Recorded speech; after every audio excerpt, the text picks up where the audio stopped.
देख रहे हैं डॉक्टर साहब, आपके साथ मैं हूं मुस्कान। और दर्शकों, आज हम बात करेंगे कि उम्रदराज लोगों में ऐसी कौन कौन सी बीमारियां हैं जिससे बचना बेहद ही जरूरी है। आंखों से अगर जुड़ी हम बीमारियों के बारे में बात करें और साथ ही कैसे बच सकते हैं, ये बहुत जरूरी चीज है। और साथ ही हम कई बार ऐसा भी देखते हैं कि एक एज के बाद है जो अगर सजेस्ट भी किया जाता है ऑपरेशन करने के लिए, तो ये कहीं ना कहीं सही नहीं होता है। तो इसी पे आज हम डॉक्टर साहब से विस्तार में बातचीत करेंगे और तमाम जानकारी देंगे। इसी में खास बातचीत करने के लिए आज हमारे साथ मौजूद है डॉक्टर सुनील सिंह। दर्शकों, आपको बता दें कि बिहार के जाने माने ऑप्थेलमोलॉजिस्ट हैं और साथ ही साथ ये संजीवनी आई हॉस्पिटल के डायरेक्टर हैं। सर नमस्कार, बहुत बहुत स्वागत है आपका। सर मैं आपसे जानना चाहूंगी कि उम्रदराज लोगों में हम अक्सर ऐसा देखते हैं कि आंखों से जुड़ी बहुत सारी बीमारियां अक्सर देखी जाती है और कई बार बहुत सारे एजेंट लोगों को अगर ऑपरेशन के भी ऑपरेशन को सजेस्ट किया जाता है, लेकिन किया नहीं जा सकता क्योंकि बहुत सारी बीमारी से पहले ही वो जूझ रहे होते हैं। मैं आपसे विस्तार में जानना चाहूंगी कैसे बीमारियों से बचा जा सकता है, और ये जो मैंने आपसे कुछ ऑपरेशन से जुड़ी इस बारे में भी विस्तार से बताएं। देखिए, मैंने आंखों की बीमारियों के बारे में बुजुर्गों में या उम्रदराज लोगों में मैंने बताया, उसका एक एक करके उसका उपचार बताऊंगा। तो बुजुर्गों में पाई जाने वाली बीमारियां या फिजियोलॉजिकल कंडीशन, पहला है कि 40 वर्ष के बाद लोगों में प्रेसबायोपिया होता है, आंखों की मांसपेशियां कमजोर होती हैं और नजदीक दिखने में समस्या होती है। तो आप उसके लिए इलाज, उसका एकमात्र है चश्मा। ये कोई बीमारी नहीं है, घबराने की जरूरत नहीं, चश्मा इस्तेमाल करेंगे वो ठीक रहेगा।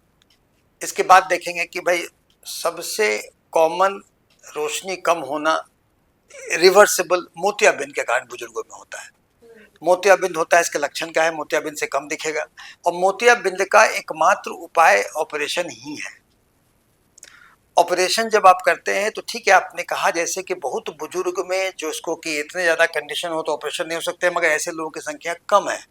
आप ऑपरेशन कर सकते हैं क्योंकि आज के ज़माने में अब बेहोश करने की ज़रूरत नहीं है, लोकल इंजेक्शन देने की भी ज़रूरत नहीं है, टॉपिकल इंजेक्शन से काम कर सकते हैं। तो आप एक मेडिकल फिटनेस क्लियरेंस लेके बुजुर्ग का भी ऑपरेशन कर सकते हैं, क्योंकि जो व्यक्ति जब तक जिंदा रहे, अच्छा देखे, यही हम लोग का दायित्व है समाज के प्रति।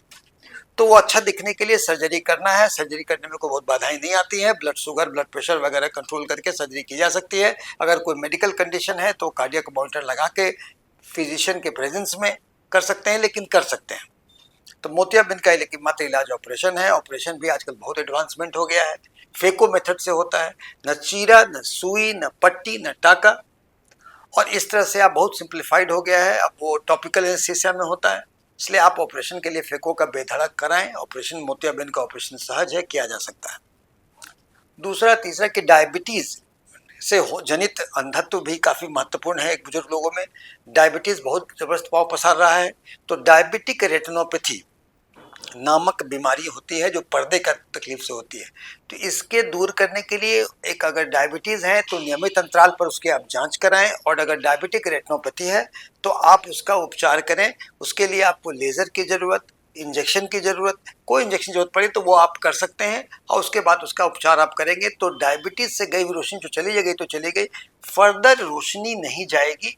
और उचित उपचार करेंगे तो नहीं, तो रोशनी जाने के बाद बड़ी बड़ी उसके ऑपरेशंस भी होते हैं, लेकिन लेज़र और इंजेक्शन से काम भी चल सकता है। इसके अलावा देखेंगे तो एक उम्र के बाद ग्लूकोमा, ग्लूकोमा ऐसे मरीज बीमारी होती है। तो ग्लूकोमा में आंखों का दबाव बढ़ने के कारण नस को डैमेज होता है। से दबाव ज़्यादा है तो आजकल न्यूअर गैजेट, विज्ञान इतना प्रगति किया है कि ग्लूकोमा को काफ़ी अर्ली स्टेज में हम जान जाते हैं, और जानने का उसका उचित उपचार करते हैं। दवाई से प्रेशर नियंत्रण में रहता है, ग्लूकोमा नियंत्रण में रहता है। इसके बाद मैंने कहा कि एज रिलेटेड मैकुलर डिजेनरेशन जो बुजुर्गों में पाई जाती है, लॉन्जेविटी बढ़ने से इस बीमारी का वेस्टर्न कंट्री में ज़्यादा चलन है। तो उसके लिए एज रिलेटेड मैकुलर डिजेनरेशन हो तो इसका हम लोग शुरू में ही जानेंगे, उचित जांच करेंगे, विटामिन की गोली देंगे ताकि उसका इफेक्ट कम हो, और नहीं काम लेने पर उसका हम एंजियोग्राफी वगैरह करा के लेज़र भी करने की नौबत आ सकती है, और पीडीटी टीडीटी के नामक इलाज भी होता है। तो उम्र बढ़ने से आंखों में बीमारी की समस्या होती है, मगर अगर आप जागरूक रहेंगे तो आपको इससे कोई रोशनी का ह्रास नहीं होगा, और आप उम्र तक, अपने अंतिम समय तक आप अच्छा देख सकते हैं। सर बहुत बहुत शुक्रिया तमाम जानकारी देने के लिए। तो आशा करते हैं कि जो तमाम जानकारी है आपके लिए लाभदायक रही। तो आज की इस वीडियो में इतना ही। अगर आपने अब तक हमारे चैनल को सब्सक्राइब नहीं किया तो तुरंत कर ले, साथ ही हमारे बीच लाइक करें। वीडियो देखने के लिए आपका धन्यवाद।